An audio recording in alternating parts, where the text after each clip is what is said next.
जय हिंद। आज एक टॉपिक लेकर आए हैं ब्लड। हम इस ब्लड चैप्टर को अच्छे से कवर करेंगे ताकि आपके एग्ज़ाम में एक भी क्वेश्चन ना छूटे। ठीक है, देखते हैं इस टॉपिक में हम लोग क्या क्या कवर करेंगे। पहला तो है ब्लड क्या है। ब्लड के बारे में हम लोग अच्छी तरह से क्या करेंगे, समझेंगे कि ब्लड क्या होता है। ठीक है, उसके बाद फिर पढ़ेंगे ब्लड के प्रकार कितने हैं। ठीक है, उसके बाद फिर पढ़ेंगे रक्त प्लाज्मा क्या होता है, जैसे रक्त प्लाज्मा क्या होता है। ठीक है, फिर पढ़ेंगे सेरम क्या होता है। फिर आरबीसी के कार्य पढ़ेंगे। डब्ल्यूबीसी के कार्य एवं उसके प्रकार। देखिए, डब्ल्यूबीसी के प्रकार भी होते हैं। ठीक है, इनके बारे में अच्छी तरह से पढ़ना बहुत जरूरी है। बी सेल, टी सेल, ये सब होता है। ठीक है, इसके बारे में क्या पढ़ना बेहद ज़रूरी है। ठीक है, उसके बाद पढ़ेंगे हम लोग प्लेटलेट्स पढ़ेंगे। प्लेटलेट्स की संख्या हमारे शरीर में कितनी होनी चाहिए, कौन सी बीमारी हो जाती है कमी होने पे। ठीक है, इन सभी पे हम लोग अच्छी तरह से पढ़ेंगे। ठीक है, फिर अंतिम में पढ़ेंगे रक्त का थक्का बनना। आखिर ब्लड क्लॉटिंग होता कैसे। अगर जैसे कि मान लें अगर हमारे हाथ में स्क्रैच हो जाता है तो अगर वहाँ पे ब्लड क्लॉटिंग ना हो तो वो क्या होता है, ऑटोमेटिक बाहर क्या होता है, ब्लड निकलता ही रहता है। लेकिन ये क्लॉटिंग होता कैसे है, इसके बारे में हम लोग अच्छी तरह से मतलब देखेंगे इसी वीडियो में। ठीक है, अगला है तुम्हारा ब्लड के स्कंदन के मतलब ब्लड के जमने में कौन कौन से मुख्य तत्व भाग लेते हैं। इन सभी को हम लोग इस टॉपिक में कवर करेंगे। हम साइड हो जाते हैं, अब स्क्रीनशॉट ले लें इसका। 9 पॉइंट लिए थे, 9 पॉइंट में से पहला पॉइंट देखते हैं कि क्या है। हम इस वीडियो में बोले थे कि 9 पॉइंट बताएंगे, 9 पॉइंट में से देखते हैं पहला पॉइंट क्या है। देखिए, हम पहला पॉइंट बोले थे कि ब्लड का परिचय क्या होगा, यानी ब्लड क्या है, यानी उसका परिचय क्या है। देखिए, ब्लड की स्टडी को ना कहते हैं हीमेटोलॉजी। ठीक है, ब्लड के स्टडी को हीमेटोलॉजी कहते हैं। ठीक है, लेकिन ब्लड की खोज किसने किया था, विलियम हार्वे ने किया था। ठीक है, उम्मीद करते समझ में आती होगी। ब्लड की खोज विलियम हार्वे ने किया था। चलिए देखते हैं ब्लड का परिचय क्या है।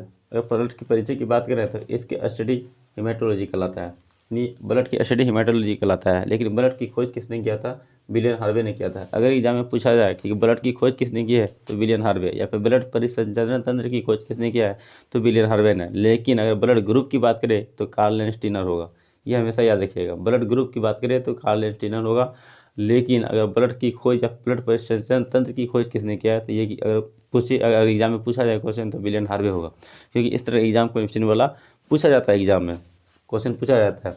देखिए, अब देखिए ब्लड को ना संयोजी ऊतक कहा जाता है। ब्लड को संयोजी ऊतक कहा जाता है, तरल संयोजी ऊतक कहा जाता है, फ्लूइड लिक्विड कनेक्टिव टिश्यू कहा जाता है। क्यों, क्योंकि ये हमारे शरीर के क्या होता है, हर एक अंग में क्या होता है ये पाया जाता है। इसलिए देखिए, संयोजी ऊतक उस ऊतक को बोलेंगे जो हमारे पूरे शरीर में पाया जाता है। जैसे बोन हो गया, हमारे पूरे शरीर में पाया जाता है। जैसे ब्लड है, वो हमारे पूरे शरीर में पाया जाता है। नर्वस सिस्टम ये हमारे पूरे शरीर में पाया जाता है। इसलिए इसको कह सकते हैं कि नर्वस सिस्टम को भी कह सकते हैं कि ये भी क्या संयोजी ऊतक है। लेकिन ये ब्लड और बोन तो क्या संयोजी ऊतक है ही है। अब ये मत सोचिए कि त्वचा क्या संयोजी ऊतक, क्योंकि हमारे पूरे शरीर में पाया जाता नहीं, ये हमारे कवर करने का काम करता है। लेकिन हमारे पूरे शरीर में नहीं पाया जाता है। हमारे शरीर में ब्लड और बोन और नर्वस सिस्टम है, ये हमारे पूरे शरीर में पाया जाता है। ठीक है, अब आगे देखते हैं। देखिए, इसका पीएच मान 7.4 होता है, जो कि प्रकृति इसकी क्या होती है, क्षार हो जाती है। तो ये अगर 7.4 है इसका प्रकृति, मतलब क्या है, ये क्षार है। अगर 7 से अधिक है, अगर 7 पीएच से अगर मान इसका अधिक है तो क्षार होता है। अगर 7 पीएच से अगर कम होता है तो अम्ल होता है। लेकिन इसका प्रकृति क्या है, क्षार है, क्योंकि इसकी प्रकृति क्या है 7.4 है। एग्जाम में क्वेश्चन पूछा गया कि ब्लड की प्रकृति कैसी होती है तो क्या होती है, क्षार होती है। क्यों, क्योंकि इसकी पीएच मान कितना होता है, 7.4 होता है। अब आगे देखते हैं कोलेस्ट्रॉल। देखिए, हमारे शरीर में ना कोलेस्ट्रॉल ना 180 से लेकर 200 ग्राम तक होता है। अगर कोलेस्ट्रॉल की अगर मात्रा हमारे शरीर में बढ़ जाए तो ब्लड प्रेशर का स्थिति क्या होता है, उत्पन्न होने लगता है।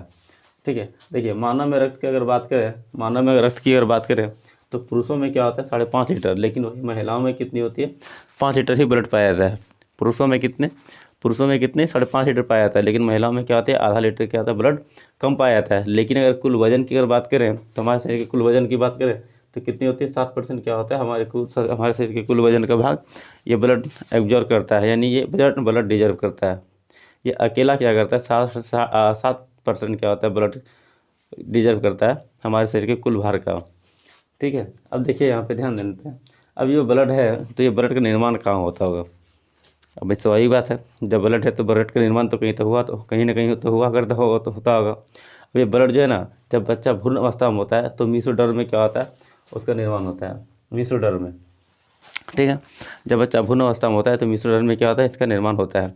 लेकिन जब यही बच्चा वयस्क हो जाता है, यानी भ्रूण से थोड़ा सा वयस्क हो जाता है, तो वो क्या होता है कहा जाता है कि यकृत में भी क्या होता है, उसका निर्माण होना स्टार्ट हो जाता है। यकृत और मिश्रधर्म दोनों से क्या होता है, ब्लड का निर्माण होना हो जाता है। लेकिन जब ये बच्चा बड़ा हो जाता है, वयस्क हो जाता है, मतलब पूर्ण रूप से वयस्क हो जाता है, मतलब वयस्क हो जाता है, तो क्या होता है, वो अस्थि मज्जा जिसको हम लोग बोन मेरो कहते हैं, यानी वयस्क में बोन मेरो में से क्या होता है, ब्लड का निर्माण हो जाता है। बोन मेरो आप समझिएगा क्या होता है।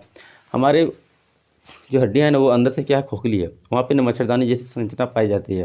वहाँ पे क्या है, कुछ ऐसी संरचना है जहाँ से क्या होता है, ब्लड का निर्माण होता है। ब्लड वहाँ से क्या होता है, बनते हैं वहाँ पे WBC RBC प्लेटलेट्स, ये सभी चीज़ बनते हैं। तो वहाँ जहाँ जो संरचना जो पाई जाती है ना, उसी को क्या कहा जाता है, बोन मेरो कहा जाता है। ठीक है। आपको अब ये बात समझ में आया कि बोन मेरो किसे कहते हैं सॉरी, मतलब वयस्क में ब्लड का निर्माण कहाँ होता है, तो अस्थि मज्जा में, और भ्रूण में ब्लड का निर्माण कहाँ होता है, तो मिश्रधर्म में। ठीक है। जब निर्माण हुआ है ब्लड का, तो कहीं ना कहीं ये डेथ भी होगा। तो देखिए स्प्लीन नामक एक हमारे शरीर में जगह है, यानी एक अंग है, वो उस स्प्लीन अंग में क्या होता है, जाके सारे के सारे ब्लड क्या होता है, वहाँ पे जाके नष्ट हो जाते हैं। ठीक है। सबका अलग अलग दिन है, जैसे कि RBC के 120 दिन है, WBC का 4 दिन है, और प्लेटलेट्स के 4 से 5 दिन है। ठीक है। ऐसे ऐसे सबका अलग अलग समय है वो डेथ होने का, मतलब नष्ट होने का। लेकिन हम उसकी भी चर्चा करेंगे, उसके टॉपिक में वो चर्चा करेंगे। फिलहाल हम यहाँ पे देखते हैं कि जहाँ पे जो ब्लड जाके सारे डेथ करते हैं, वो क्या कहलाता है, पीलिया कहलाता है, या जिसको इंग्लिश में बोलते हैं स्प्लीन करते हैं। ठीक है। जिसको इंग्लिश में क्या बोलते हैं, स्प्लीन कहते हैं। लेकिन स्प्लीन को ना ब्लड बैंक भी कहा जाता है। समझिएगा, यहाँ पे स्प्लीन को ब्लड बैंक भी कहा जाता है, समझने का प्रयास कीजिएगा। एग्जाम में पूछा गया है कि हमारे शरीर के किस अंग को ब्लड बैंक कहा जाता है। देखिए हमारे शरीर के स्प्लीन को क्या कहते हैं, ब्लड बैंक कहते हैं, क्योंकि समझिएगा सारा का सारा ब्लड क्या होता है, यहाँ तक स्टोर होता है। लेकिन कुछ बच्चों ने इसका आंसर टिक किया था हार्ट को। देखिए ब्लड तो यहाँ पर जरूर रहता है, लेकिन यहाँ रहने के लिए नहीं आता, यहाँ से क्या होता है, पंप किया जाता है। ब्लड क्या करता है, यहाँ पे आता है, लेकिन यहाँ से पंप करके क्या आता है, हमारे पूरे शरीर में भेज दिया जाता है। लेकिन अगर कहेंगे स्टोर तो कहाँ पे होता है, तो स्प्लीन में होता है। ठीक है। यहाँ तक समझ में आई। अब आगे देखते हैं।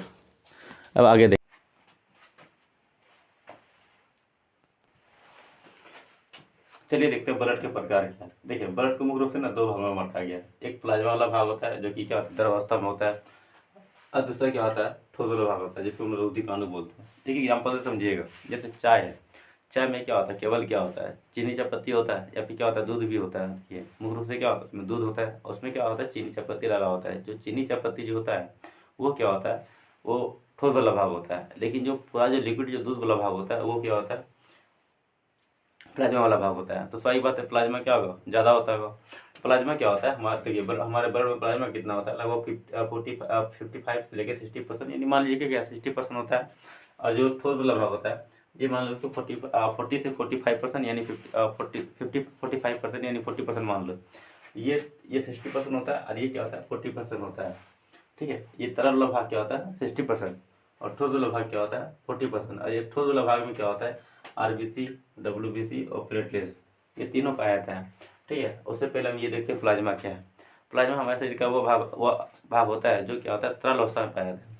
और इसमें जो होता है ना, 90% क्या होता है, जल पाया जाता है। ठीक है। इस प्लाज्मा में 90% क्या होता है, जल पाया जाता है। इसमें दो मुख्य रूप से क्या होता है, प्रोटीन पाया जाता है, जो क्या करता है, सर गाढ़ा बनाता है। ठीक है।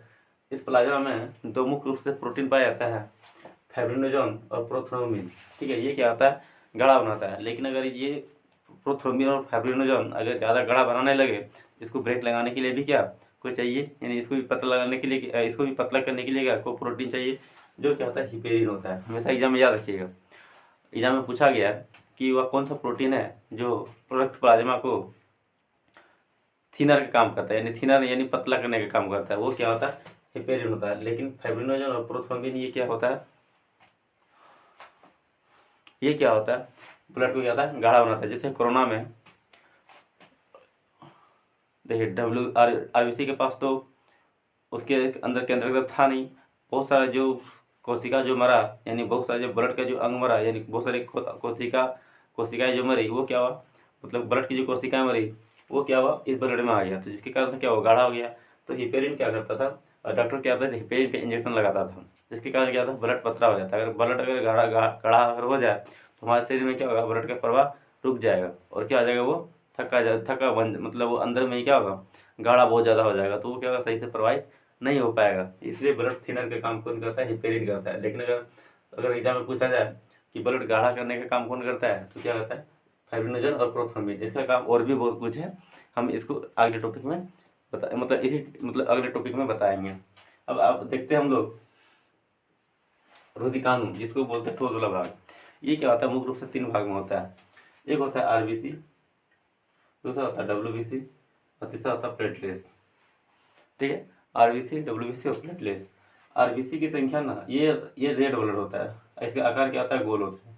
ठीक है, ये रेड ब्लड सेल होता है, या इसका आकार कितना, ये क्या, इसको हम लोग बोलते हैं रेड ब्लड कर्पसल्स। ठीक है, इसका आकार क्या होता है, गोलाकार होता है। ठीक है, और अंदर से क्या होता है, बीच से क्या होता है, चपटा होता है, यानी उभयतल होता है। यानी उभयतल होता है, पेड़ा जो है ना, पेड़ा जिसकी आकृति जो है ना, ऊपर से चार साइड से क्या होता है, गोल होता है, बीच से क्या होता है, चपटा हुआ होता है, उसको बोला जाता है उभयतल। ठीक है, यानी गोलाकार या फिर उभयतल होता है। एग्जाम में पूछ दे कि देखिए संरचना से आता है, एग्जाम में संरचना से क्वेश्चन पूछा गया, हमने भी ऐसे क्वेश्चन को फेस किया है। तो पूछा गया है कि आरबीसी की आकृति कैसी होती है या आकार कैसा होता है, कैसा होता है, उभयतल या फिर गोलाकार। ठीक है, स्फेरिकल होता है। ठीक है, अब यहाँ पे देखते हैं, ये हो गया, इसको ना आरबीसी का ये आरबीसी, इसका फुल फॉर्म होता है रेड ब्लड कर्पसल, इसको हिंदी में बोलते हैं लाल रक्त रुधिकाणु। ठीक है, अब यहाँ देखते हैं इसकी संख्या लगभग कितनी होती है, 5 लाख होती है। आरबीसी की संख्या कितनी होती है, 5 लाख होती है। आरबीसी संख्या 5 लाख होती है। अगर इसमें अगर कमी अगर नजर आए तो वो क्या कहलाता है, एनीमिया नामक क्या होता है, बीमारी से क्या होता है, समझ लीजिए ग्रसित हो रहे हैं। ठीक है, इसमें कमी अगर हो तो एनीमिया नामक बीमारी से क्या होता है, ग्रसित समझ जाता है। ठीक है, देखिए देखिए एग्जाम में ये नहीं पूछेगा कि एनीमिया किस एनीमिया नामक बीमारी किस चीज़ की कमी से होता है। सभी जानते हैं कि आरबीसी की कमी से क्या होता है, एनीमिया नामक बीमारी पाया जाता है। इसमें क्या होता है, एचजी, इसको हीमोग्लोबिन एचजी के नाम से, एचजी देखिए आगे हम इसको बताएंगे। ठीक है, इसमें क्या होता है, एफी नाम क्या होता है, लोहा तत्व पाया जाता है, हम इसको आगे बताएंगे, इस पे यहाँ पे नहीं बताएंगे। ठीक है, देखिए एनीमिया क्या होता है, आरबीसी की कमी से होता है, लेकिन इसका क्या होता है, साइंटिफिक नाम वो पूछ देता है कि वो देखिए यहाँ पे इसका साइंटिफिक नाम होता है एरिथ्रोसाइट।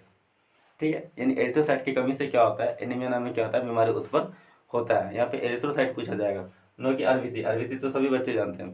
पहले क्या करता था, आसान आसान सवाल पूछा करता था, लेकिन अब कॉम्पिटिटिव इतना ज़्यादा बढ़ गया कि खुद एक एक क्वेश्चन को खोज खोज के पूछा जाता है कि बच्चों को कैसे मतलब रिजेक्शन किया जाए। पहले सिलेक्शन होता था, लेकिन अब क्या होता है, रिजेक्शन होता है। एक सीट के लिए हज़ारों बच्चे से फॉर्म भरते हैं, तो क्या होता है, काफ़ी ज़्यादा भीड़ भाड़ होता है, जिस कारण से क्या होता है, क्वेश्चन को काफ़ी एकदम गहराई से ढूंढ ढूंढ के निकाला जाता है और बच्चों को कन्फ्यूज करके क्या होता है, क्वेश्चन पूछा जाता है। मैंने भी फेस किया, मैंने भी सीपीओ निकाला है, इसलिए मुझे भी पता है कैसे, मतलब मैंने भी बहुत सारे एग्जाम दिया है। ठीक है, अब देखते हैं यहाँ पे ये चीज़ बात समझ में आई होगी। ठीक है, आरबीसी का साइंटिफिक नाम क्या है, एरिथ्रोसाइट। अब आते हैं डब्ल्यूबीसी पे। डब्ल्यूबीसी को देखते हैं, इसकी संख्या लगभग 10,000 होती है। इसकी संख्या कितनी होती है, लगभग 10,000 के आसपास होती है। 8 से 10,000 इसकी संख्या दर्शाई गई है बुकों में, किताबों में 8 से 10,000 दिया गया, लेकिन मैं मान लेता हूँ कि 10,000 के आसपास है। ठीक है, इसको ना ये हमारे शरीर का ये हमारे शरीर का क्या होता है, बॉडी गार्ड है, यानी हमारे शरीर का क्या होता है, अगर हमारे शरीर में अगर बैक्टीरिया या वायरस घुसता है तो ये क्या होता है, उससे फाइट करता है। ठीक है, ये क्या होता है, उससे फाइट करता है। नहीं ये हमारे शरीर का बॉडी गार्ड कौन है, ये डब्ल्यूबीसी है। इसमें अगर कमी होता है, अगर इसमें कमी अगर देखिए, इसका साइंटिफिक नाम क्या है, ल्यूकोसाइट है। इसका साइंटिफिक नाम क्या है, ल्यूकोसाइट है। अगर इसमें अगर कमी होता है तो क्या होता है, HIV नामक वायरस से क्या होता है, ये एड्स देखिए, HIV वायरस अगर हमारे शरीर में प्रवेश कर जाए, इम्यूनो डिफिशियंसी वायरस अगर हमारे शरीर में प्रवेश कर जाए तो क्या होता है, एड्स नामक क्या होता है, बीमारी क्या होता है, हो जाता है। जिसमें क्या होता है, डब्ल्यूबीसी क्या होता है, हमारे जो रक्षा तंत्र है ये क्या होता है, टूटने लगता है, जिसके कारण से गिरने लगता है या फिर अति खत्म होने लगता है, जिसके कारण से क्या होता है, एक एक मतलब नई नई बीमारियाँ उत्पन्न होने लगती है। ठीक है, अगर डब्ल्यूबीसी की संख्या कितनी है, 10,000। इसका साइंटिफिक नाम क्या है, ल्यूकोसाइट। ये प्रभावित किस वायरस से हो जाता है, तो HIV वायरस से। HIV वायरस से होने की वजह से क्या होता है, एड्स नाम क्या होता है, बीमारियां उत्पन्न होती है, जिसके कारण क्या होता है, WBC की संख्या होता है घटने लगती है और इंसान की फाइनली जय श्री राम। ठीक है, अब देखते हैं प्लेटलेट्स। प्लेटलेट्स की संख्या ना 2 लाख होती है। प्लेटलेट्स की संख्या क्या होती है, 2 लाख होती है। इसको थ्रोम्बोसाइट कहा जाता है। ठीक है, इसी क्या कहता है, थ्रोम्बोसाइट कहा जाता है। जब डेंगू होता है ना, डेंगू में क्या होता है, प्लेटलेट्स की संख्या क्या होता है, काफ़ी ज़्यादा नीचे आ जाता है, 10,000 के आसपास आ जाता है, 8-10 हज़ार के आसपास हो जाता है। प्लेटलेट्स की संख्या घट गई। इसको देखिए, यहाँ से क्वेश्चन सिंपल हो जाता है। प्लेटलेट की संख्या कितनी है, तो 2 से 2.5 लाख।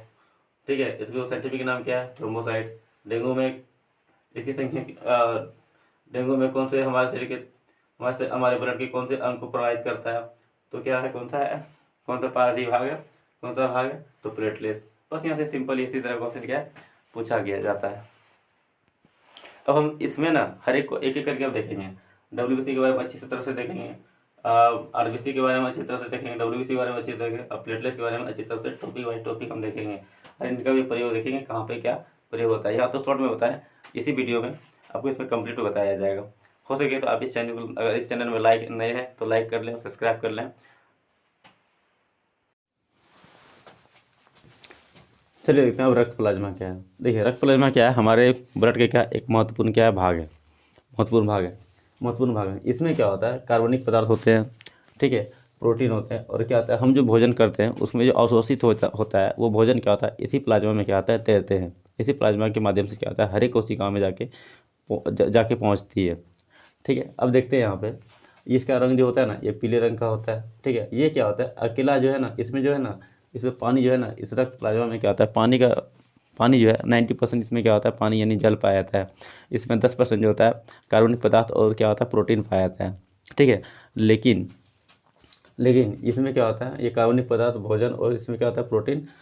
इसमें क्या होता है महत्वपूर्ण भाग क्या होता है, कार्बनिक पदार्थ भोजन और प्रोटीन होता है। ठीक है, और इसमें क्या होता है, और यहाँ पे जल क्या होता है 90% पाया जाता है। चलिए देखते हैं रक्त प्लाज्मा क्या है। ये रक्त प्लाज्मा क्या होता है, हमारे ब्लड के क्या होता है, एक महत्वपूर्ण अंग होता है, महत्वपूर्ण भाग होता है, जिसमें क्या होता है 90% क्या होता है, जल होता है और 10% जो होता है कार्बनिक पदार्थ भोजन और क्या होता है, प्रोटीन पाया जाता है। देखिए, हम लोग जितने भी भोजन करते हैं ना, इससे जो इसमें जो मतलब इसमें जो पोषक तत्व है, ये सभी पोषक तत्व क्या आता है, प्लाज्मा में क्या आता है, तैरते हैं। अब देखते हैं इसके बारे में अच्छी तरह से। ठीक है, देखिए इसका रंग क्या होता है, पीले रंग का होता है। इसके ये जो है ना, ये रक्त का क्या होता है, 90% भाग क्या होता है, इसमें क्या होता है, जल होता है यानी पानी होता है। ठीक है, इसमें इसका महत्वपूर्ण भाग क्या होता है, कार्बनिक पदार्थ भोजन और क्या होता है, प्रोटीन होता है। लेकिन ये देखिए, इसमें ना 3 प्रकार का प्रोटीन पाया जाता है, एक फाइब्रिनोजन, प्रोथ्रोम्बिन और हिपेरिन। ये दोनों जो प्रोटीन है, ये दोनों प्रोटीन ना ब्लड को क्या होता है, गाढ़ा बनाता है। गाढ़ा कहने मतलब है, ये क्या होता है, मतलब ये मतलब थोड़ा सा लसलसा बनाता है। ठीक है, अब देखिए यहाँ पे ध्यान देना, अगर ये पतला रहेगा ना, अगर ये पतला होता है तो ये केवल ये गाढ़ा ही नहीं बनाता, ये एंटीबॉडी बनाने का भी कभी कभी काम करता, मतलब एंटीबॉडी बनाने का भी काम करता है। लेकिन मुख्य रूप से यहाँ पे देखा जाता है, यहाँ पे समझते हैं, एंटीबॉडी की बाद में समझते हैं, पहले यहाँ पे देखते हैं। ठीक है, ये दोनों क्या होता है, ब्लड को क्या होता है, गाढ़ा बनाता है। लेकिन अगर ज़्यादा अगर गाढ़ा बना दे तो क्या होगा, हमारे शरीर में क्या होता है, रक्त परिसरण यानी रक्त का प्रवाह क्या होगा, धीमा हो जाएगा, जिससे क्या होगा, ऑक्सीजन की हमारे शरीर में क्या होगा, कमी होने लगेगा, जिससे क्या होता है, लोगों की मृत्यु भी हो सकती है। लेकिन इसको ये ज़्यादा गाढ़ा ना बनाए, इसके लिए क्या होता है, एक एक्सेलेटर भी दिया हुआ है, जिसका नाम क्या है, हिपेरिन। ये तुम्हारा ये क्या होता है, थिनर का काम करता है, थिनर का काम करता है। ठीक है, ये ब्लड का क्या होता है, पतला करने का होता है। ये दोनों फाइब्रिनोजन और प्रोथ्रोम्बिन क्या करता है, ये दोनों ब्लड को क्या होता है, गाढ़ा बनाता है। लेकिन अगर पतला अगर करने की बात करें तो ये क्या होता है, थिनर हिपेरिन करता है। एग्जाम में पूछा गया कि हमारे ब्लड को यानी पतला करने का काम कौन सा प्रोटीन करता है, तो वो क्या है, तो वो प्रोटीन क्या है, हिपेरिन है। ठीक है, अगर गाढ़ा करने की अगर बात कहा जाए तो क्या है, फाइब्रिनोजन और प्रोथ्रोम्बिन। लेकिन अगर हम सीरम से यानी प्लाज्मा से, देखिए सीरम बना, देखिए अगर प्लाज्मा से अगर हम फाइब्रिनोजन नामक प्रोटीन निकाल लेते हैं, ठीक है, अगर प्लाज्मा से अगर फाइब्रिनोजन नामक प्रोटीन अगर निकाल लेते हैं तो क्या वो बनता है, सीरम बनाता है, जिसकी रंग क्या होता है, पीले रंग की होती है। ठीक है, और सीरम की जांच और सीरम का प्रयोग ना बीमारियों की जांच के लिए किया जाता है। सीरम का प्रयोग जो होता है बीमारियों की जांच के लिए होती है। ठीक है, यहाँ तक समझ में आया हो, और फिर से बता देते हैं, ये रक्त प्लाज्मा क्या है, ये क्या है, इसका रंग पीला रंग का होता है, इसमें 90% जल होता है। इसका महत्वपूर्ण भाग क्या होता है, कार्बनिक पदार्थ भोजन और क्या होता है, प्रोटीन होता है। इसके अंदर 3 प्रकार का प्रोटीन पाया जाता है, और भी प्रोटीन है लेकिन 3 प्रकार का मुख्य रूप से प्रोटीन पाया जाता है। इसमें क्या होता है, फाइब्रिनोजन, प्रोथ्रोम्बिन, हिपेरिन होता है। फाइब्रिनोजन और प्रोथ्रोम्बिन क्या होता है, ब्लड को गाढ़ा बनाता है, लेकिन हिपेरिन क्या होता है, ये थिनर का काम करता है, ये ब्लड को थिनर यानी पतला करने का काम करता है। और सेरम अगर अगर प्लाज्मा से अगर फाइब्रिनोजन नामक प्रोटीन निकाल लिया जाए तो क्या होता है, वो सेरम बन जाता है। सेरम की जाँच, सेरम का प्रयोग क्या होता है, बीमारियों की जाँच के लिए किया जाता है, जो कि सेरम भी क्या होता है, पीले रंग का भाग होता है, जो कि क्या होता है, रक्त प्लाज्मा का ही भाग है। अब 5वां पॉइंट है आरबीसी, यानी जिसको बोलते हैं रेड ब्लड कॉर्पस्कल्स। ठीक है, इसको हिंदी में बोलते हैं लाल रक्त कणिकाएं। ठीक है, देखिए यहाँ पे आरबीसी की संख्या कितनी होती है, ये देखिए आरबीसी क्या होता है, इसकी संख्या कितनी होती है, 5 लाख होती है। और ये क्या होता है, हमारे ब्लड का ना हमारे जो ठोस वाले भाग है, जिसमें क्या होता है, यानी रुधिकानु वाला जो भाग है उसका ये अकेला कितना होता है, 90% लेता है भाग, ये अकेला 90%। और 10% में क्या होता है, प्लेटलेट्स और WBC पाया जाता है। लेकिन ये अकेला क्या होता है, 90% भाग क्या होता है, ये डिजर्व करता है, ये रखता है। ठीक है, देखिए इसको ना एरिथ्रोसाइट कहा जाता है, हम पहले भी बता चुके हैं कि आरबीसी को क्या कहते हैं, साइंटिफिक नाम क्या है, एरिथ्रोसाइट है। ये क्या होता है, ये रुधिकाणु क्या होता है, ये अकेला क्या होता है, आरबीसी क्या होता है, अकेला क्या होता है, 90% भाग होता है। ये आरबीसी का क्या होता है, यानी ये ठोस वाले भाग क्या होता है, अकेला आरबीसी क्या होता है, 90% होता है। और इसकी संख्या क्या होती है, 50 लाख होती है, यानी 5 बिलियन होती है, 5 मिलियन होती है। ठीक है, यहाँ देखिए इसमें क्या होता है, केंद्रक और लाइसोसोम नहीं होता है। इसके अंदर क्या होता है, केंद्रक और लाइसोसोम नहीं होता है, जिस कारण से क्या होता है, ये डेथ जो करता है ना, जाके क्या होता है, स्क्रीन में जाके डेथ करता है। ठीक है, जिसका जीवन काल क्या होता है, 120 दिन होता है। यानी इसका लाइफ टाइम, इसके जो लाइफ है, लाइफ साइकिल जो है वो कितने 120 दिन का होता है। 120 दिन के बाद जाके क्या होता है, ये स्क्रीन में जाके क्या होता है, नष्ट हो जाता है। ये स्क्रीन में गया, वहाँ जाके क्या होता है, वहाँ जाके क्या होता है, इसका नष्ट होता है। ठीक है, लेकिन इसका निर्माण की अगर बात करें तो ये क्या होता है, अस्थि मज्जा में और बच्चे देखिए वयस्क में अगर इसका ब्लड का निर्माण होता है, यानी जो बड़े लोगों में इसका अगर बड़े लोगों में जो ब्लड का जो निर्माण होता है वो अस्थि मज्जा में होता है, पहले ही बता चुके हैं। लेकिन अगर बच्चे की अगर बात करें, जो भ्रूण अवस्था में, जो गर्भ अवस्था में है बच्चे, उसमें क्या होता है, वो मीसोडर्म में क्या होता है, उसका निर्माण होता है। ठीक है, अब देखिए यहाँ पे देखिए इस ब्लड में क्या होता है, आरबीसी में क्या होता है, हीमोग्लोबिन पाया जाता है। इस हीमोग्लोबिन में क्या होता है, आयरन नामक क्या होता है, तत्व होता है, जो क्या करता है, आरबीसी क्या होता है, O2 और CO2। ठीक है, O2 CO2 और CO का भी क्या होता है, परिवहन करता है। अगर हमारे शरीर में अगर वातावरण में अगर CO भी रहेगा ना, तो सबसे पहले कार्बन CO2 और O2 को छोड़ के सबसे पहले CO को लेगा, यानी कार्बन मोनोऑक्साइड को लेकर वो क्या होता है, परिवहन कर देगा। ठीक है, लेकिन मुख्य रूप से इसका कार्य क्या है, CO2 और O2 का क्या है, परिवहन करना, आरबीसी का कार्य है। ठीक है, ठीक है, इसकी कमी से क्या होती है, एनीमिया नामक क्या होता है, बीमारी होता है। लेकिन पता है कि मलेरिया में स्प्लीन क्या होता है, प्रवाहित हो जाता है। मलेरिया में क्या होता है, स्प्लीन प्रवाहित हो जाता है, जिस कारण से क्या होता है, हमारे शरीर में जो रक्त की जो आरबीसी की संख्या जो है वो क्या होता है, वो डेथ सेल क्या होता है, बढ़ने लगता है। स्प्लीन ही प्रवाहित है तो वहाँ पे वो आरबीसी को, जो मरा हुआ जो आरबीसी है उसको साफ कौन करेगा, वो साफ नहीं कर पाता, जिसके कारण क्या होता है, मलेरिया में एक अकेला मलेरिया है जो क्या होता है, बहुत सारे लोगों को क्या होता है, मौत का कारण बना है। ठीक है, हम यहाँ से समझ में आ गया। एक बार हम इसको शॉर्ट में देख लेते हैं। इसका नाम क्या है, एरिथ्रोसाइट। इसकी संख्या ये 90% क्या होता है, ये ठोस वाले भाग का, यानी ये रुधिकाणु का लेता है 90%। इसकी संख्या 50 लाख है। इसमें केंद्रक नहीं होता है, लाइसोसोम नहीं होता है। इसका जीवन काल 120 दिन है। इसका निर्माण यानी वयस्क में निर्माण अस्थि मज्जा में होता है, भ्रूण में निर्माण इसका मेसोडर्म में होता है। ये नष्ट कहाँ थी, आरबीसी नष्ट कहाँ होता है, स्प्लीन में होता है। ठीक है, इसमें क्या होता है, एच जी यानी हीमोग्लोबिन क्या होता है, इसमें पाया जाता है, इसमें हीमोग्लोबिन पाया जाता है। इसमें हीमोग्लोबिन में क्या होता है, आयरन नामक तत्व होता है, जो क्या होता है, कार्बन डाइऑक्साइड और ऑक्सीजन का परिवहन करता है। इसकी कमी से क्या होता है, एनीमिया नामक बीमारी होती है। और मलेरिया में क्या होता है, स्प्लीन प्रवाहित हो जाता है, जिसके कारण से क्या होता है, काफ़ी लोगों में, जिसके कारण से क्या होता है, काफ़ी ज़्यादा बीमारियाँ, काफ़ी लोगों को मौत का कारण बना है। चलिए हम देखते हैं डब्ल्यूबीसी और डब्ल्यूबीसी के प्रकार। ठीक है, देखिए डब्ल्यूबीसी को शरीर की रक्षा यानी रक्षा तंत्र भी कहा जाता है, यानी शरीर की रक्षा प्रणाली भी कहा जाता है डब्ल्यूबीसी का। इसका कार्य क्या है, शरीर की रक्षा करना। ठीक है, इसका साइंटिफिक नाम क्या है, ल्यूकोसाइट है। ठीक है, इसकी संख्या ना इसकी संख्या ना 8 से 10,000 होती है। ठीक है, इसका निर्माण भी क्या होता है, अस्थि मज्जा में ही होता है। ठीक है, ठीक है, देखिए इसमें क्या होता है, केंद्रक होता है और हीमोग्लोबिन नहीं होता है। ठीक है, इसलिए क्या होता है ये सफ़ेद होता है। जिस आरबीसी में क्या होता है हीमोग्लोबिन होता है, जिस कारण से क्या होता है उसकी रंग जो होता है ना वो लाल होता है, लेकिन इसमें क्या होता है हीमोग्लोबिन नहीं पाया जाता है, जिसके कारण से ये क्या होता है सफ़ेद होता है। इसलिए इसका नाम क्या है WBC यानी वाइट ब्लड कर्पसल्स नाम दिया गया है। ठीक है, इसका आकार क्या होता है अनियमित होता है, जबकि आरबीसी का आकार क्या होता था गोल होता था, इसका आकार क्या होता है अनियमित होता है। ठीक है, इसका जीवन काल ना केवल और केवल 4 दिन ही होता है। 4 दिन में जाके क्या होता है अस्थि में स्प्लीन में जाके क्या होता है डेथ कर जाता है। भाई इतना मेहनत करके पढ़ा रहे हैं, कम से कम एक लाइक और सब्सक्राइब तो बनता है। जो भी नए विद्यार्थी हैं इस चैनल को सब्सक्राइब कर लें, जो पुराने विद्यार्थी हैं इस वीडियो को लाइक कर देता है कि मुझे भी मोटिवेशन बना रहे। और आप कमेंट सेक्शन में क्वेश्चन पूछ सकते हैं, जो भी क्वेश्चन में अगर परेशानी हो वहाँ से पूछ सकते हैं, मैं आपको हमेशा वहाँ से हेल्प करूँगा। चलिए अब देखते हैं इसका टाइप देखते हैं। WBC के टाइप पे देखिए WBC ना मुख्य रूप से 5 भागों में 5 टाइप होते हैं। ठीक है, पहला होता है एसिनोफिल, बेसोफिल, नेट्रोफिल, मेनोफिल और लिम्फोसाइट। ठीक है, एसिनोफिल, बेसोफिल और न्यूट्रोफिल ये सभी क्या होता है बैक्टीरिया को क्या होता है भक्षण करता है, यानी बैक्टीरिया को मारने का काम करता है। ठीक है, अगर हमारे शरीर में अगर कोई इसी प्रकार के बैक्टीरिया घुसता है तो एसिनोफिल, बेसोफिल और न्यूट्रोफिल क्या होता है हमारे शरीर में बैक्टीरिया क्या होता है वो मार देती है, समझ में आई ना। लेकिन ये जो मोनोसाइट जो होता है ना यानी मोनोफिल जो होता है ना ये क्या होता है सबसे बड़ी कोशिका, ये सबसे बड़ी क्या कोशिका होती है। ठीक है, ये क्या होता है सबसे बड़ी कोशिका होती है।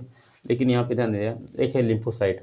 लिम्फोसाइट क्या होता है एंटीबॉडी का निर्माण करता है हमारे शरीर में। एंटीबॉडी का यानी प्लाज्मा में एंटीबॉडी का निर्माण कौन करता है, एंटीबॉडी का निर्माण कौन करता है लिम्फोसाइट। ये 2 प्रकार के एंटीबॉडी बनाता है। इसमें ना 2 प्रकार का सेल होता है, एक होता है T सेल, एक होता है B सेल।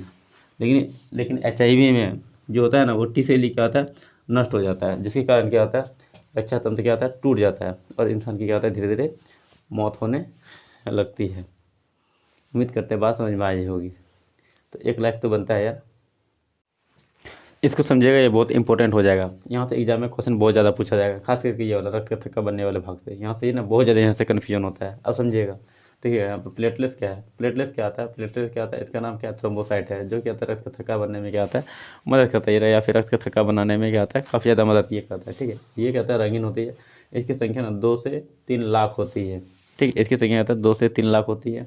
ठीक है, अगर देखिए जब डेंगू नामक बीमारी होती है ना इसकी संख्या 80,000 से भी क्या होता है गिर के 80,000 से भी कम हो जाता है इसकी संख्या गिर के। ठीक है, इसका जीवन काल कितना होता है 4 से 5 दिन ही होता है।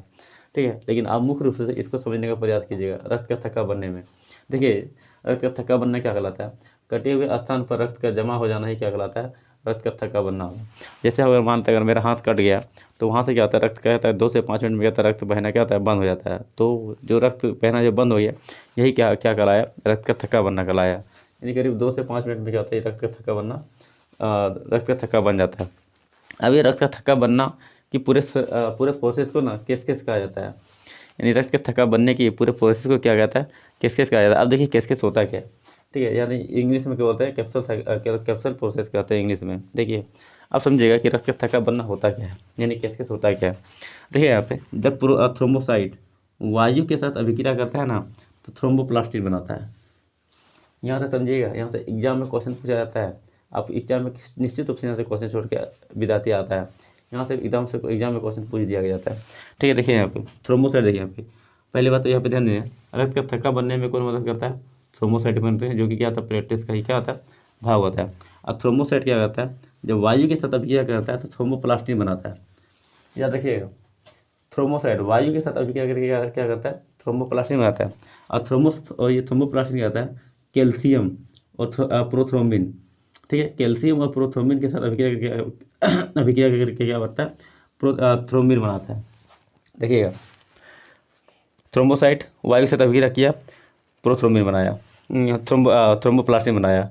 थ्रोम्बोप्लास्टिन क्या करता है कैल्शियम और प्रोथ्रोम्बिन के साथ अभिक्रिया करके क्या करता है थ्रोम्बिन बनाता है। ठीक है, अब फिर यहाँ पे देखिए अब ये थ्रोम्बिन क्या करता है फाइब्रिनोजन के साथ अभिक्रिया करके क्या करता है फाइब्रिन बनाता है। और फाइब्रिन क्या करता है रुधिकाणु के साथ मिल के क्या करता है रक्त को क्या करता है थक्का बना देता है। इस पूरे प्रोसेस को समझिएगा। पहला बात तो थ्रोम्बोसाइट वायु से अभिक्रिया करता है, क्योंकि थ्रोम्बोसाइट क्या करता है थ्रोम्बोसाइट क्या करता है रक्त का थक्का बनाने में मदद करता है। थ्रोम्बोसाइट वायु से अभिक्रिया करता है तो थ्रोम्बोप्लास्टिन बनाता है, यानी प्लास्टिन बनाता है थ्रोम्बोप्लास्टिन बनाता है। थ्रोम्बोप्लास्टिन क्या होता है, कैल्शियम और प्रोथ्रोम्बिन के साथ अभिक्रिया करता है तो थ्रोम्बिन बनाता है। थ्रोम्बोसाइट कैल्शियम और प्रोथ्रोम्बिन के साथ अभिक्रिया करता है तो थ्रोम्बिन बनाता है। ठीक है, फिर वही थ्रोम्बिन क्या होता है, फाइब्रिनोजन के साथ अभिक्रिया करके क्या होता है, फाइब्रिन बनाता है, फाइब्रिन बनाता है। ठीक है, और यही फाइब्रिन क्या होता है, रोधिकाणु के साथ मिलकर क्या होता है, रक्त का थक्का बनाने में मदद करता है और क्या होता है, कम्प्लीटली क्या होता है, रक्त का बहाव रुक जाता है। उम्मीद करते हैं यहाँ तक आपको बात समझ में आया होगा। चलिए देखते हैं यही रक्त के इसके अंदर में कौन कौन से अनिवार्य तत्व है। ठीक है, इसके लिए विटामिन के चाहिए, विटामिन के चाहिए, और रुधिकाणु में क्या है, थ्रोम्बोसाइट चाहिए, और धातु में क्या चाहिए, कैल्शियम चाहिए। हम तो बता ही दिए इन सभी के मिलने से क्या होता है, रक्त का थ्रोम्बोसाइट यानी किसके साइकिल कैसे होता है हम बता चुके हैं। इसको दोबारा फिर बता के वीडियो को लंबा नहीं करेंगे। ठीक है, अब देखिए प्रोटीन में क्या चाहिए, फाइब्रिनोजन और प्रोथ्रोम्बिन। ठीक है, अब देखिए रक्त का कार्य क्या है, ये क्या होता है, पचे हुए भोजन का क्या करता है, परिवहन कोशिकाओं तक करता है। ठीक है, ये अवशोषित किया और पचे हुए भोजन का क्या करता है, परिवहन तक क्या करता है, अवशोषित होने के बाद पचे हुए भोजन क्या होता है, भोजन का परिवहन क्या होता है, कोशिकाओं तक करती है। ठीक है, इसमें और साथ ही साथ क्या होता है, कार्बन डाइऑक्साइड और ऑक्सीजन का भी क्या होता है, परिवहन भी करता है। ठीक है, अब देखिए यहाँ पे, और ये क्या होता है, उत्सर्जित पदार्थों का निष्कासन भी करता है।